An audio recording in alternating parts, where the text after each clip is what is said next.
Hi, welcome to Sunil Maths tutorial online classes. In this class, we discuss about different kinds of kernels. These kernels are very useful when solving the integral equations. Yes, let us see then.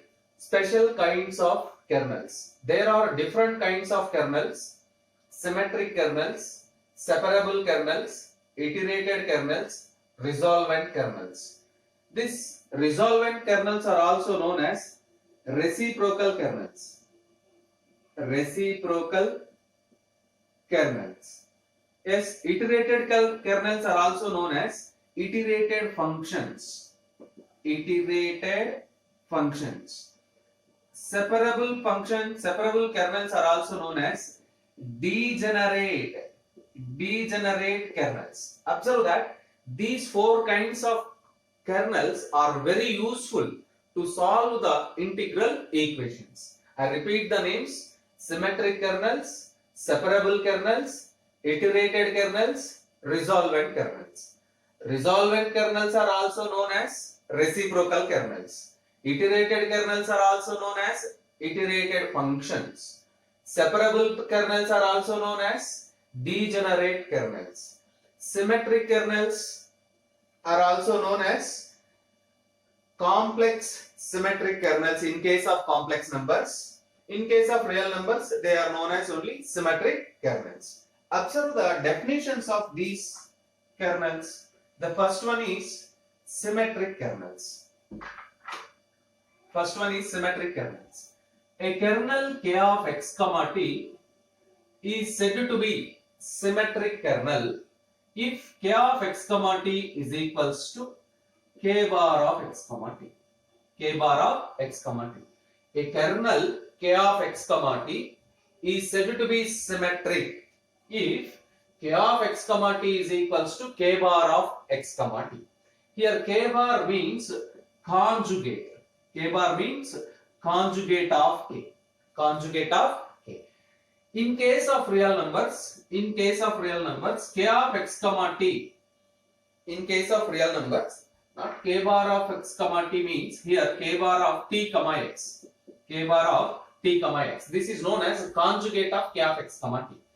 In case of real numbers, k of x comma t is equals to k of t comma x, then we say that this kernel is symmetric. In case of complex numbers, k of x comma t is equals to k bar of t comma x. K bar of t comma x. In general, a kernel k of x comma t is called symmetric kernel if k of x comma t is equals to k bar of t comma x. And real and complex difference observed. Let us see some examples for this symmetric kernel. Suppose sine of x plus t. This is taken as k of x comma t. It is very clear sine of x comma t is equals to sine of x plus t is equals to sine of t plus x. Sine of t plus x means k of x comma t is equals to k of t comma x. This shows us sine of x comma t is symmetric. Sine of x comma t is symmetric kernel. Similarly, you can see some another examples also. Let us take one more example. Log of xt. Take k of x comma t is equals to log of xt. This is clearly equivalent to log of tx, which is equals to k of t comma x. Therefore, this kernel is known as symmetric kernel. And let us see one more example. K of x comma t is equals to x square t square plus xt plus 1. This can be written as t square x square plus tx plus 1. This is nothing but k of t comma x. K of t comma x. Very clearly, this is symmetric kernel. All these three examples are from real numbers. Let us see one example from complex numbers. Suppose k of x comma t is equals to I into x minus t. I into x minus t. Suppose k of x comma t is equals to I into x minus t. Now calculate the k of t comma x bar. K of t comma x bar. I t minus x whole bar. The variables are interchanged. So you can write I t minus x whole bar. Let us split this bar. I bar t minus x whole bar. Here t comma x are real variables. Therefore you get I bar into t minus x. I bar is equals to minus I. It can be written as minus 1 into x minus t. This is nothing but I minus into minus plus I into x minus t. You observe that I into x minus t is nothing but k of x comma t, which is equals to k of x comma t. We prove that k of x comma t is equals to k of t comma x whole bar. K of t comma x whole bar. Therefore, this kernel is complex symmetric kernel. Complex symmetric kernel. Complex symmetric kernel. You observe that, but k of x comma t is equals to I into x plus t is not symmetric. So these are the examples for symmetric kernels. So a kernel is said to be symmetric kernel if it satisfies the condition k of x comma t is equals to k of t comma x whole bar. K of t comma x whole bar. Then we say that the kernel is symmetric. Yes. Let us see the definition of separable kernel. Separable kernel. A kernel k of x comma t is said to be separable kernel.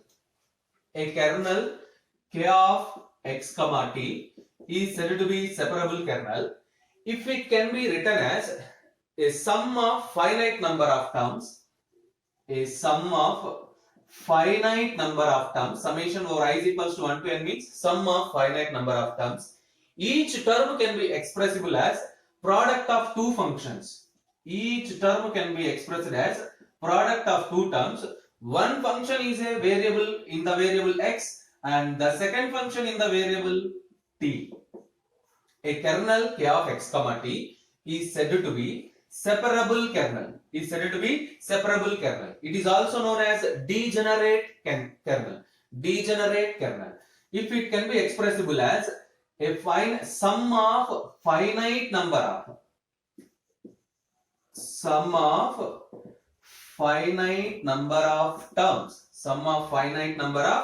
terms, comma, each term can be expressible as product of two functions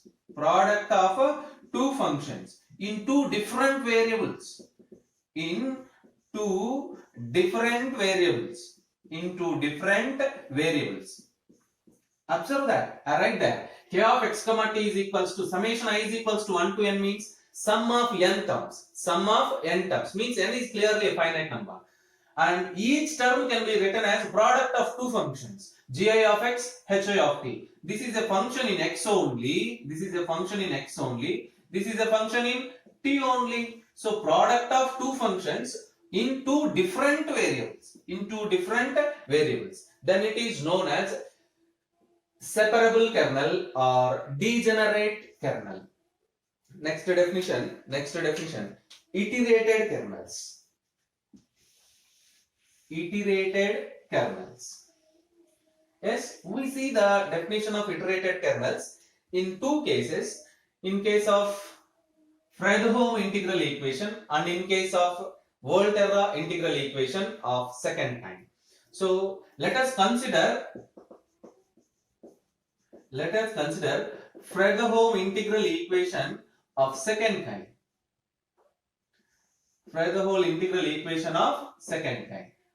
Means y of x is equals to f of x plus lambda integral a to b k of x comma t y of t dt. Here kernel is k of x comma t. What is kernel? K of x comma t. Here k of x comma t, k of x comma t is kernel. The iterated kernels are defined as follows. The iterated kernels for this integral equation, Fredholm integral equation of second kind, are defined as follows. K1 of x comma t is nothing but k of x comma t, and Kn of x comma t is equals to integral a to b k of x comma z kn minus 1 of z comma t dz. You observe that. Let us consider Fredholm integral equation of second kind. Y of x is equals to f of x plus lambda integral a to b k of x comma t y of t dt. Here k of x comma t is known as kernel of the integral equation. The iterated kernels are given by these formulas. K1 of x comma t is equals to k of x comma t.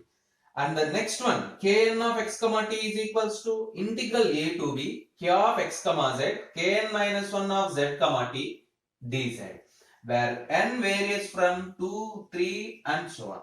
What is k2? For example, you write k2. What is k2 of x comma t? Integral a to b k of x comma z into k1 of z comma t dz and so on. These are known as iterated kernels for the Fredholm integral equation of second kind.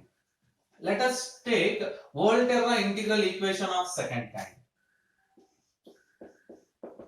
Volterra integral equation of second kind. What is the main difference between Fredholm and Volterra? The upper limit. Integration upper limit. Here the upper limit must be variable. Here also k of x comma t is kernel. The remaining is as it is, but integral upper limit must be variable. Upper limit must be variable. Here also the first one, k1 of x comma t is equals to k of x comma t, and kn of x comma t is equals to integral a to x k of x comma z kn minus 1 of z comma t dz, and n varies from 2, 3 and so on. K2 of x comma t, for example, you write K2 of x comma t is equals to integral a to x k of x comma z k1 of z comma t dz. If you write K3, what is K3? K3 of x comma t is equals to integral a to x k of x comma z in K2 of z comma t dz.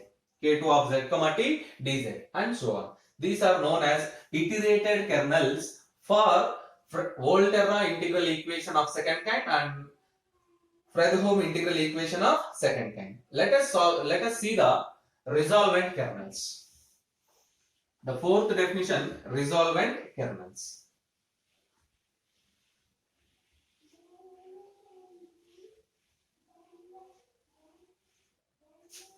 Let us consider Fredholm and Volterra integral equations of second kind. Y of x is equals to f of x plus lambda integral a to b k of x comma t y of t dt, which is known as Fredholm, and Volterra y of x is equals to f of x plus lambda integral a to x k of x comma t y of t dt. The solution of these two equations are given by y of x is equals to f of x plus lambda integral a to b capital R of x comma t comma lambda into y of t dt, and y of x is equals to f of x plus lambda integral a to x gamma of x comma t comma lambda y of t dt respectively. This is equation number 1. This is solution number 1. This is equation number 2. This is solution number 2. Yes, these two equations are solutions of these given integral equations. Then we say that r of x comma t comma lambda, capital R of x comma t comma lambda, and gamma of x comma t comma lambda are known as resolvent kernels. Observe that these two are Fredholm and Volterra integral equations of second kind, and these two equations are solutions of these two equations respectively.